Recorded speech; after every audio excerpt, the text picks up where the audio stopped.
क्या कहेंगे इस फैसले पे? हाँ, एक फैसला तो आया है, लेकिन आप जैसा कि जानते हैं सब लोग,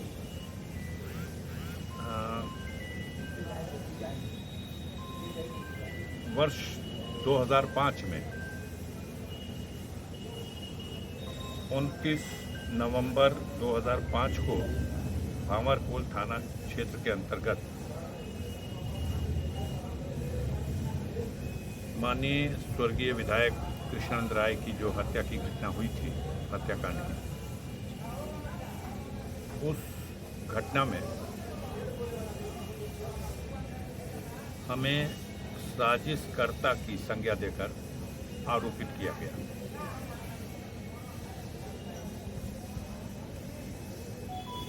इस मुकदमे की विवेचना पुलिस ने की, चार्जशीट भी दी। इसी मध्य पीड़ित पक्ष की याचिका पर माननीय उच्च न्यायालय ने मामले की अग्रिम विवेचना सीबीसीआईडी को सौंप दी।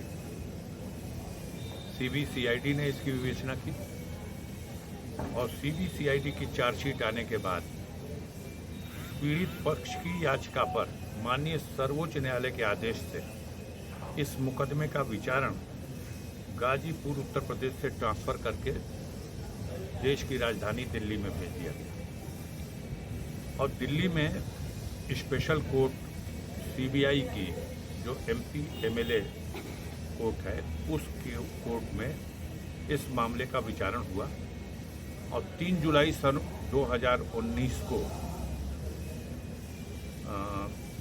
ट्रायल कोर्ट ने, विचारण न्यायालय ने सभी आरोपियों को दोषमुक्त कर दिया। ये वो कहानी है जिस कहानी के पीछे लगातार देश की मीडिया और कुछ राजनेता इसको बार बार अफजाल अंसारी की भूमिका और उसमें ये सवाल उठाते रहे।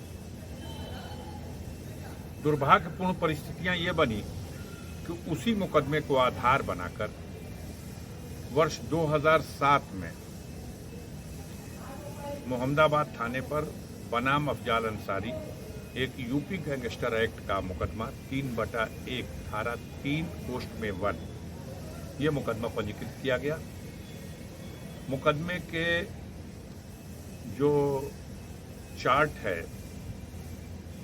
क्राइम चार्ट, उसमें एक मुकदमा वही 589/2005 थाना भांवरपोल जो पंजीकृत था, उसी मुकदमे को आधार बनाया गया। अब इस मुकदमे का भी विचारण होता रहा, टलता रहा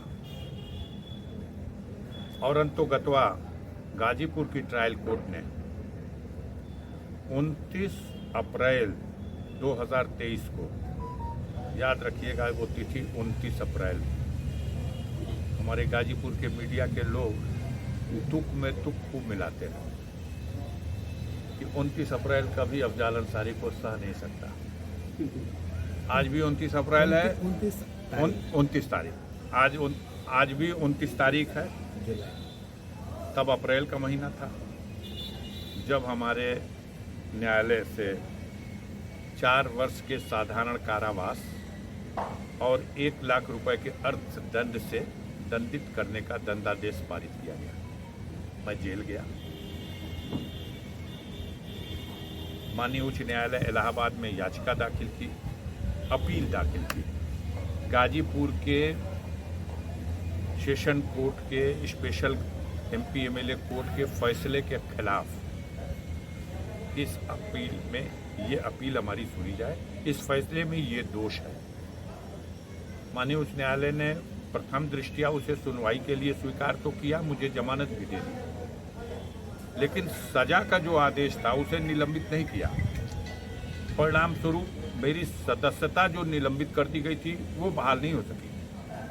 मुझे इसके लिए सुप्रीम कोर्ट जाना पड़ा। माननीय सर्वोच्च न्यायालय ने सुनवाई के बाद जो गाजीपुर के एमपी एमएलए कोर्ट से 4 वर्ष की सजा का दंडादेश पारित हुआ था, उस आदेश को निलंबित कर दिया और कुछ शर्तें लगा दी।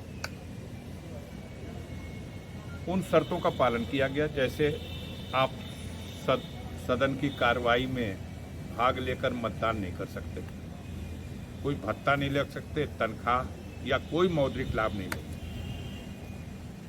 और ये भी कह दिया कि गाजीपुर में जो अपील पेंडिंग है, अरे इलाहाबाद हाईकोर्ट में जो अपील पेंडिंग है, उस अपील का निस्तारण 30 जून तक कर दिया जाए, करने की कोशिश की जाए। यह आदेश माननीय उच्च न्यायालय के लिए था। अब माननीय सर्वोच्च न्यायालय के इस आदेश के क्रम में लोकसभा से अधिसूचना जारी हुई, सांसद का पद बहाल हुआ, चुनाव लड़ने की अयोग्यता समाप्त हुई और उसके बाद फिर चुनाव आ गया।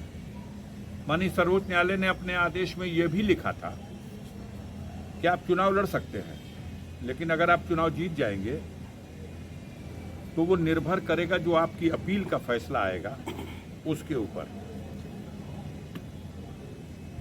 अब चुनाव हुआ, पूरे चुनाव गाजीपुर की जनता को, गाजीपुर के मतदाताओं को इस बात से भरमाया गया, डराया गया और भटकाने का प्रयास किया गया कि अफजाल अंसारी का तो जो